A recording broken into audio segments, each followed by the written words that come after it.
Welcome to the Impactful Engineer Project. I'm Steve Maxey, and with my co-host and brother Jake, we are here to bring you guidance, fresh ideas, and the tools to help you become an impactful engineer.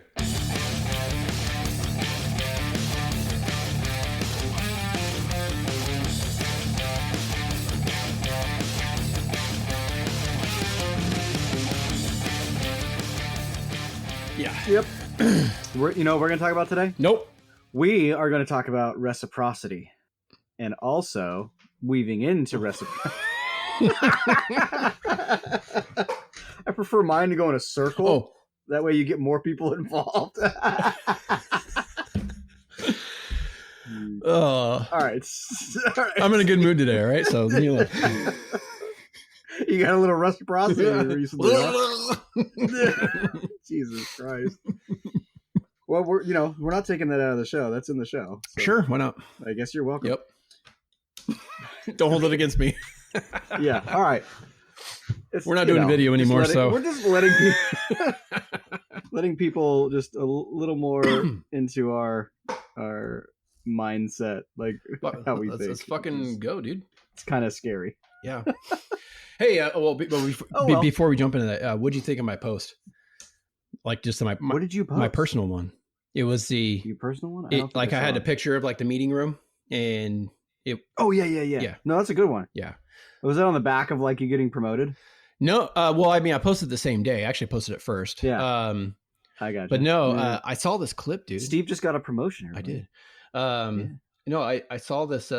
I mean, it happens. This video thing that was talking about, like raising your kids and how, you're going to basically win in every game, every competition for a very long time. And, you don't want to let them win because that builds entitlement. You basically squash them in the fucking dirt and encourage them to lose with dignity, but also push themselves to surpass you one day. Right. And then eventually they will surpass you.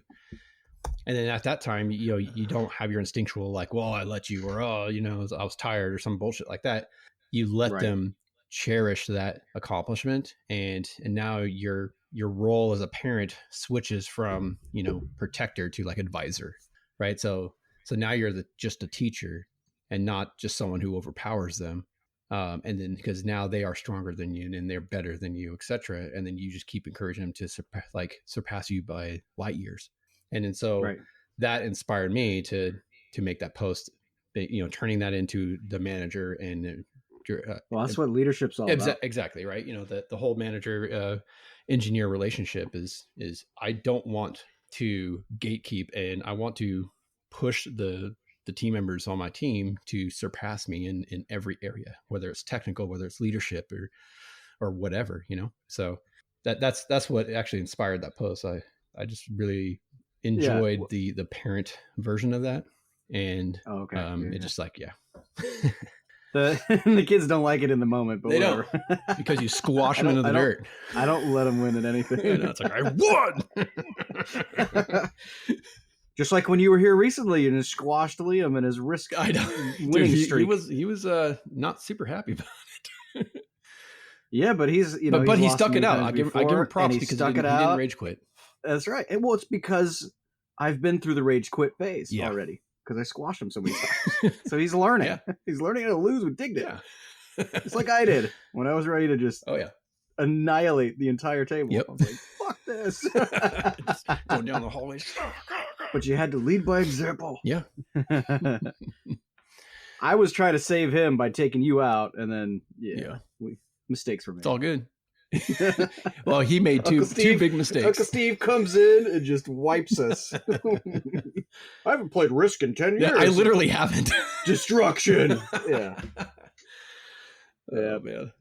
That's gold. Oh, well, I like that concept about squashing them and teaching them to be resilient and come back and truly win, because when you get out there in the real world, man, you don't truly win. You're going to lose, and then you can either bitch and complain about it the entire time and be a loser, or you can figure it out, bounce back, and then win. Yeah. Right. So try to do my best to teach my kids to do that. Because they didn't get the best brain, from their pops. So they just got to get used to losing. Yeah, they got some great qualities like rage and destruction. Yep. Oh man, it's awesome. All right, so good stuff. Back to your topic. I want to talk about reciprocity today because I've been hearing a lot about it, and then I've been actually practicing it, and it just continues to be a huge thing in my life and in professional and personal. So I want to talk about it, tie it back to career engineering, and how you get ahead and all that stuff. And it's perfect that you're talking about the leadership stuff because that's basically reciprocity at like a big scale. You want them to pass you and do everything in your power to bring the next leadership up and slingshot them past you. Not only will you get huge reciprocity for that through word of mouth if they leave, through reputation, through them doing great work on your team, to helping the company, to just tons of stuff, right? You'll feel good about what you've done as a leader. A ton of that will return to you, and those people will be happy to return it to you, to reciprocate. Yeah. So, and then they will be ready to do it for somebody else. So it just leads to more and more and more, which sounds, that's great. It's super cheesy and all that shit, but it's true. I'll give you an example in professional setting, with the company recently, but you can always tie it back. And Steve, you can help us do that too. The individual, the team effort, and being a career engineer. So I guess is career engineer the right thing, or is it? Are we clear that you're an employee, you're a W-2, or it works for everything. It's Yeah. just, I think we're talking mostly to people that are working jobs. Yeah, well, not owning their companies. There's entrepreneur and intrapreneur, right? That are going to be who we're talking to. Entrepreneur engineering, which is kind of what you're doing, and intrapreneur engineering, which is what I'm doing. So yeah, and what I was kind of doing for a long time. Yeah, exactly. So, okay, good. I want to make sure it's clear. Mm-hmm.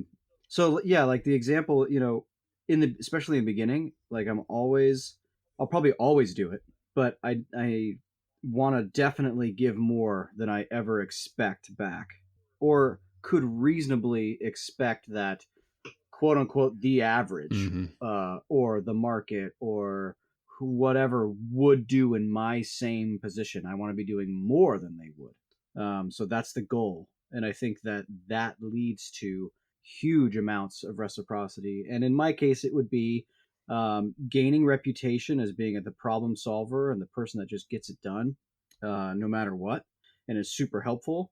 But also, when they think of a need and I can fill that need, they'll come to me. And I want to participate and play as much as possible. And I think playing the game is fun. And so I think reciprocity, the idea behind it, helps with that.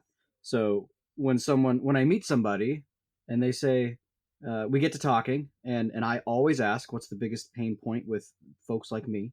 And I get a lot of good information on that, right? And so when I hear someone is struggling with their engineering team because they're being very light on the information they give, they're being touch and go, they disappear between milestones, and it's all understand. I want people to understand that it's all reasonable.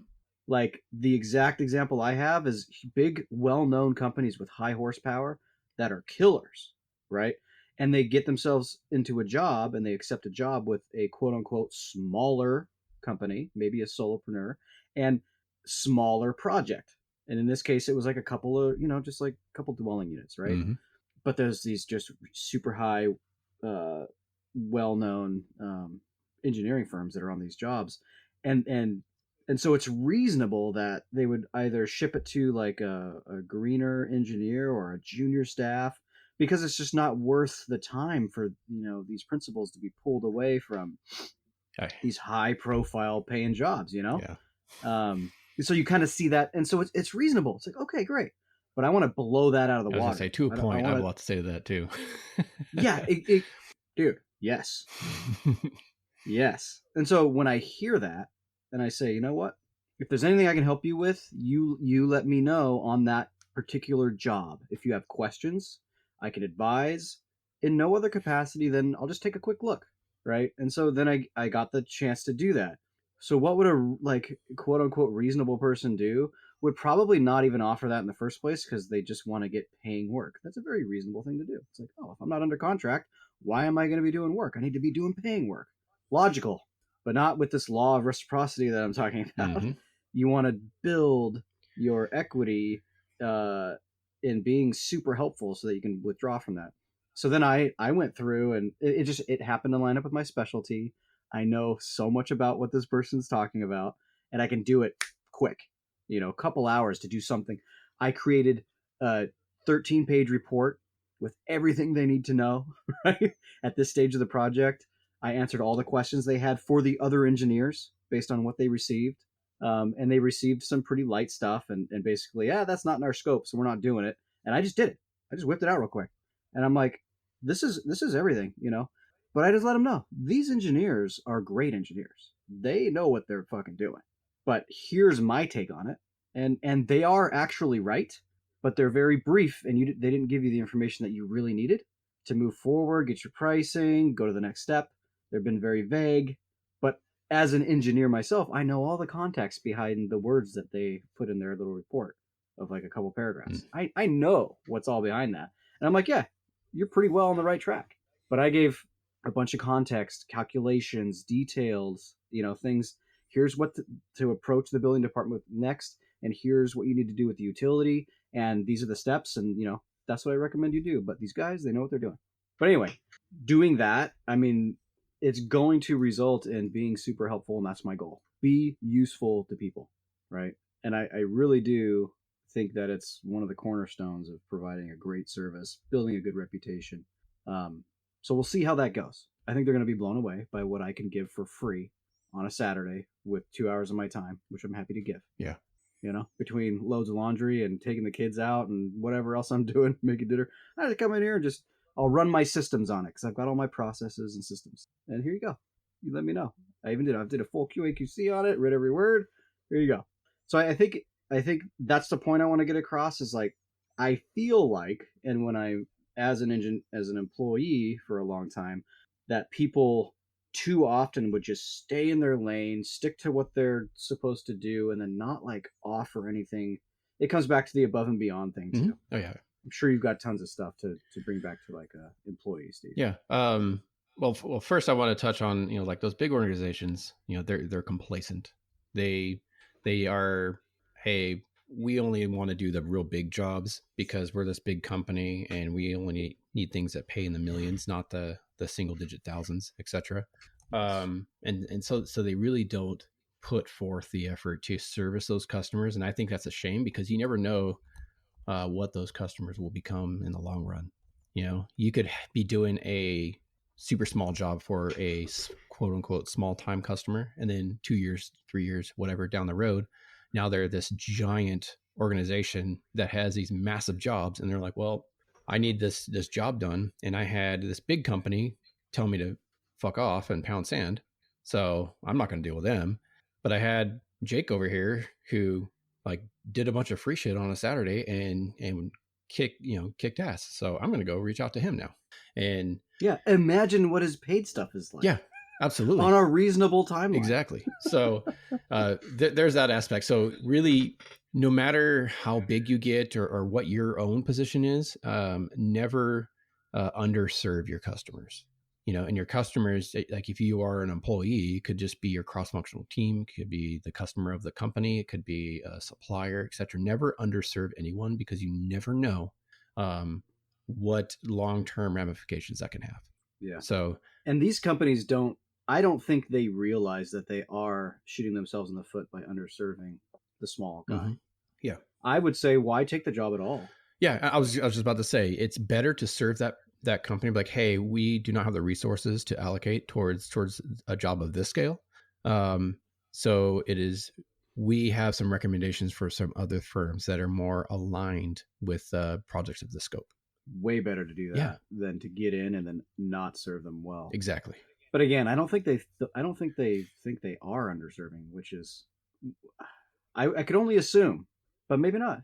Maybe that's the strategy. There's like, it's a small job, just touch it every once in a while, and who cares? Yeah. Well, that's not how people who want to go above and beyond operate. So yeah, and that's why I want to bring it up too. Yeah. It's just like, because you have a choice. You have a choice, Mhm. and I would just say choose not to do that. yeah, and If you're gonna take on a job, do it well, over deliver, dude. Under promise and over deliver. Yeah. Huge. and And you better do it for every job. And another aspect of that is, well, kind of backtracking to what you're saying about, putting things out there and then one day things will come back to you. It's first, reciprocity requires you to do it first, no matter who you Yes. are. And not expect a damn thing. Exactly. And the newer or younger you are in relation of your career or the position you're in or the company that you just started or whatever, the more that equation is going to be lopsided into you need to put in a ton before Mhm. ever expecting anything in return. So if you have no name, no reputation, and you're fresh out of school, blah, blah, blah, you should be just giving the entire world out for free or just putting your all into everything that you're doing and not expecting any big reciprocity at all for quite some time, because Yep. you need to prove to the universe of what kind of capabilities you bring to the table. Yeah. And good news, employers can't not pay you. Yeah, absolutely. you're gonna get a nice salary. You're gonna Oh, get yeah. a nice livable salary. Of course. And then you're gonna work your ass off. Yes. Yeah. Yeah, and basically I'm restarting, Steve. Mhm. I know how to do these projects like while I'm sleeping, but I'm in a new position now. Absolutely. And with a company that has no reputation. That's right. That's right. And so it's restarted for me in this avenue. Yeah, and so you have to pour more into it right out of the gate. Yes, the amount of work and then the intensity of the work is high. And for employees who go from one job to another, it resets. Every time you go to a new company, that resets in entirely, right? You can come into a new company, especially early on. Yeah, but if you say you have 10 years of experience and you go to a new job, you have to really pour in the gas and really over deliver to make a name for yourself within that organization and the customer base that company serves. Yeah. So the trust starts all over again. I remember doing that. Mm-hmm. Yeah, just done it 4 or 5 many years times. I had to prove myself. Yeah, and it doesn't take long. If you are the type that will just go all in right out of the gate, 6 months in, you're gonna have that trust as an employee. Like they're gonna be like, oh yeah, Jake is kick ass. He hustles. He over delivers. And if he's behind on something, we know about it instantly. Hey, my fellow impactful engineers. If there's one thing that you could do to help out this community, is to keep listening to the podcast, but also that if you found value in it, to share it with one person, give us a 5-star review, or even leave a text review. It'll only take a few seconds of your time. Find that person that you think could enjoy some of this or learn from it, and pass on the good word. Now back to the show. Yep. So that's it. That's all I want to talk about as far as just getting that on people's radar. Yeah. It's a practical tool. It's not a delusional wish. I just want people to know that this is just as practical as identifying your weaknesses, maybe working on them, talking to your boss about what you can do to improve his or her workload and do more for them. Like it's another tactic. Mm-hmm. Yeah, I know it sounds like some sort of woo-woo thing, but it's just another practical. No, it's just numbers, man. I mean, it's a volume thing, right? The more you put in up front, the more you're going to get out of it.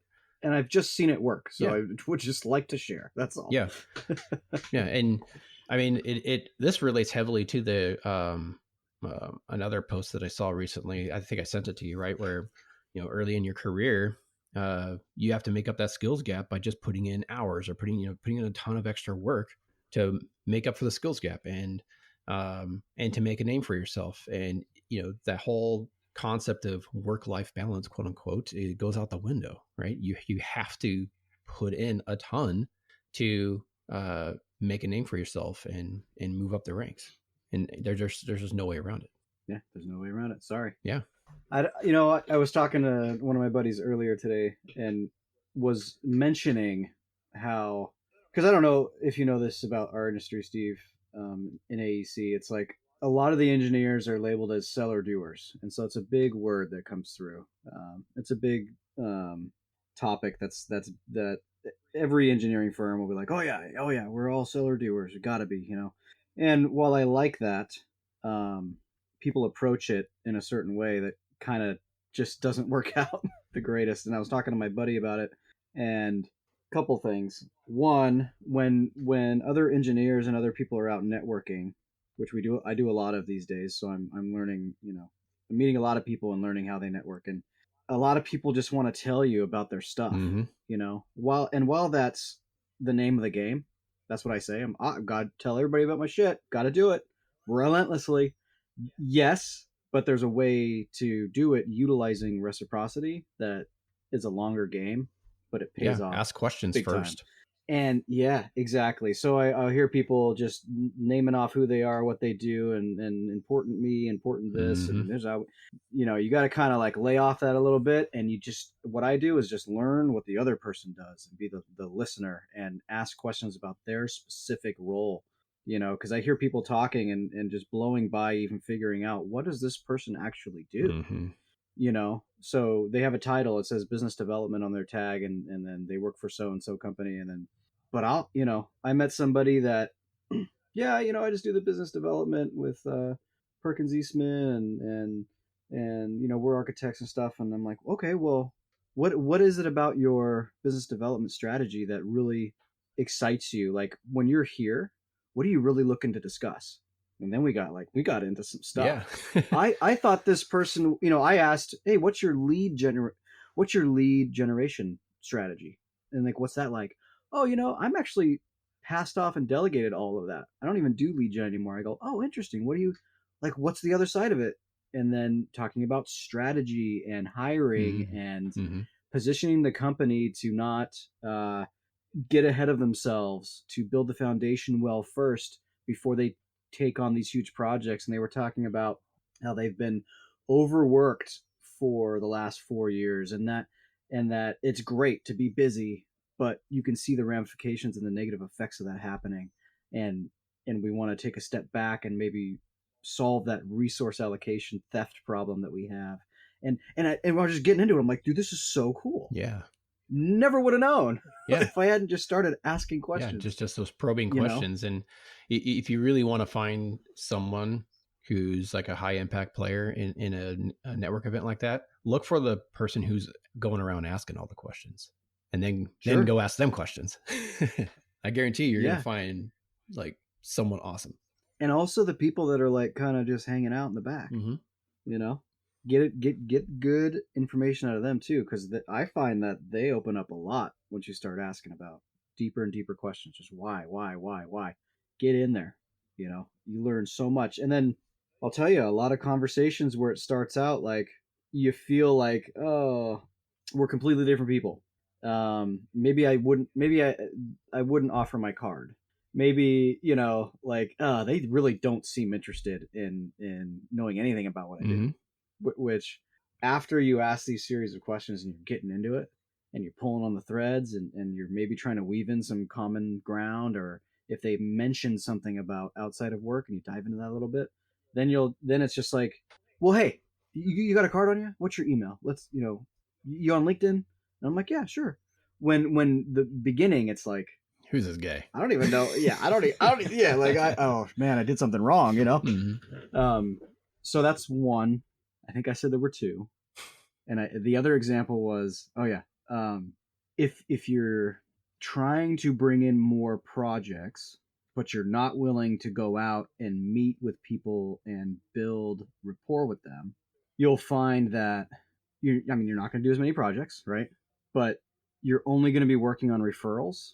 And when others think about, like, if you just finished a project with somebody and then they got another one, boom, high hit rate. Easy. It's coming. It's easy. It's really easy, but it's not a predictable, manageable, strategic way to keep doing sets amount of projects a year and reaching revenue goals and stuff like that. You're leaving all the variables up to chance, not you. Yeah.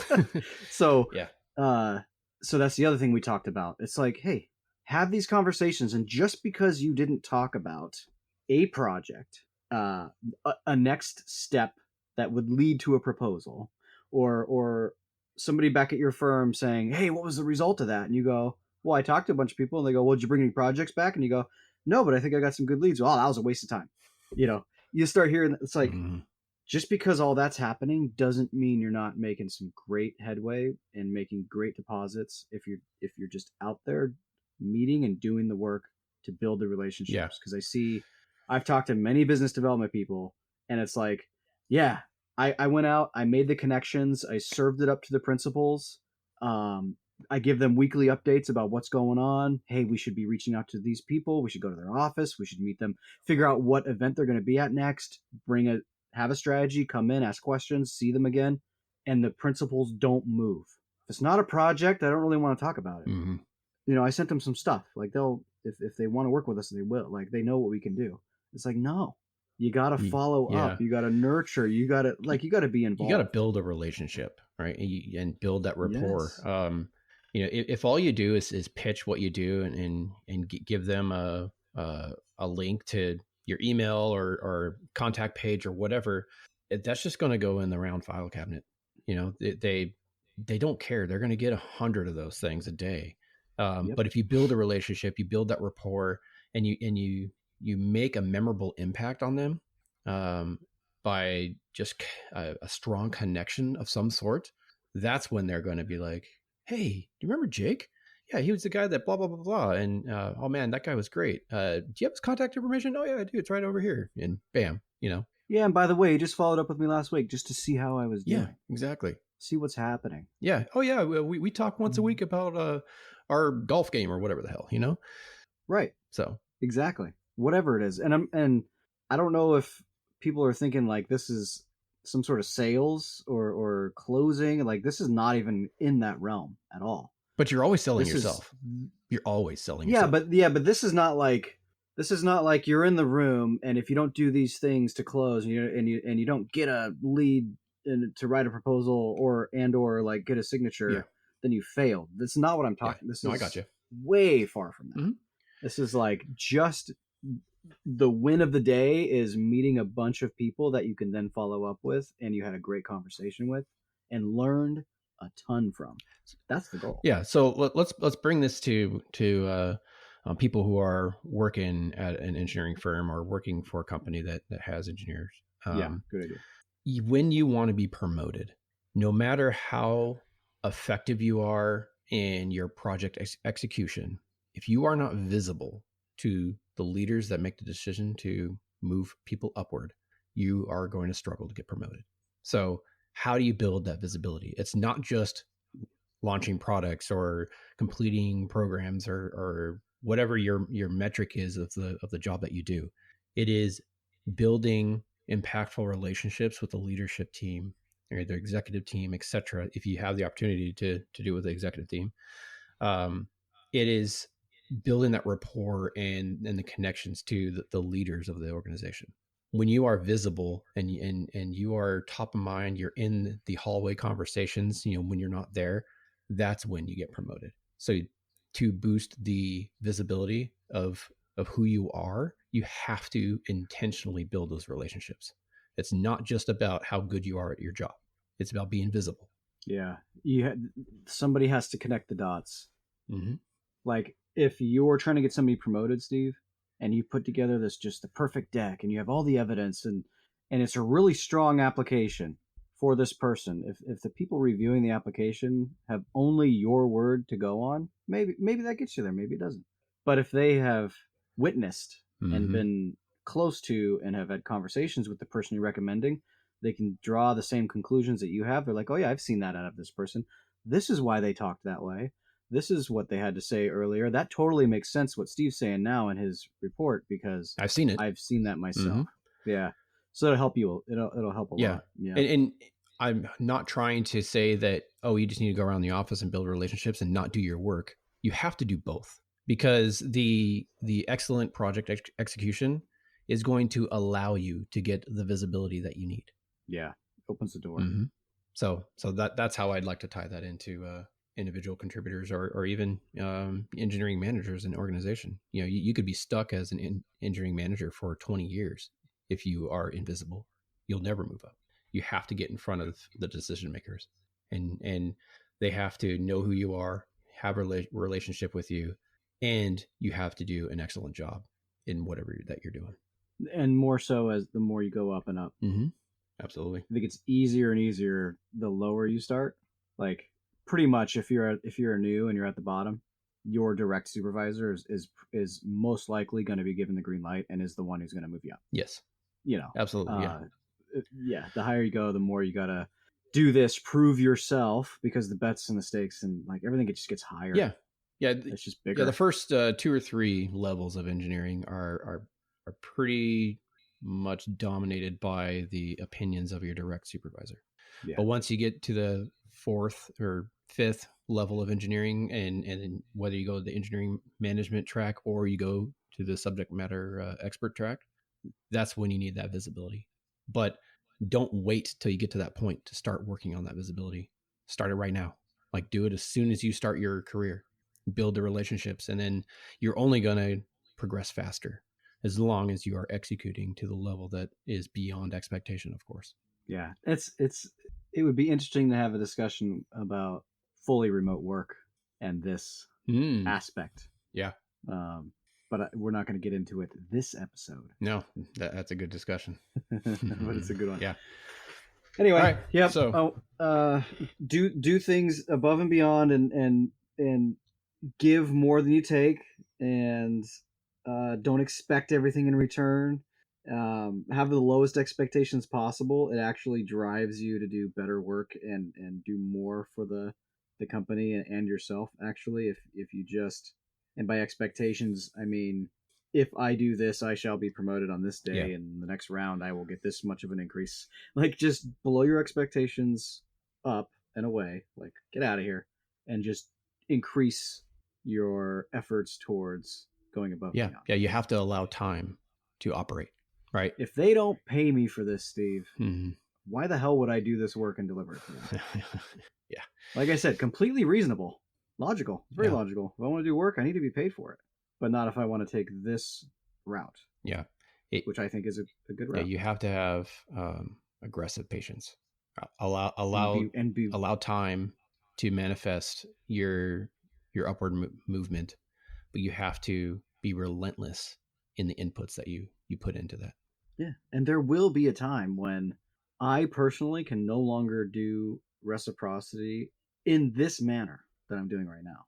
But it will always be a part of my method as I move up and the company gets bigger and we move through, bigger projects and different markets and all that. I will still encourage all of my employees to do the same, and they will have the leeway to do that for sure. But me personally, would I take this 2 hours on a Saturday to do this for this person? This is going to be a different person with a different scenario with probably higher stakes, because I'll be playing a different game at that point. Yeah. But the game changes as you progress. The game changes as you progress.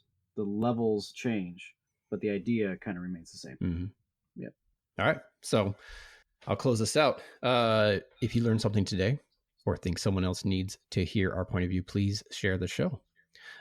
We'd also appreciate if you leave a review of this specific episode. And of course, the podcast as a whole. Give us 5 stars, leave a comment. We would greatly appreciate it because it's the best way that we can grow the podcast and continue to create value and impact for the engineering community.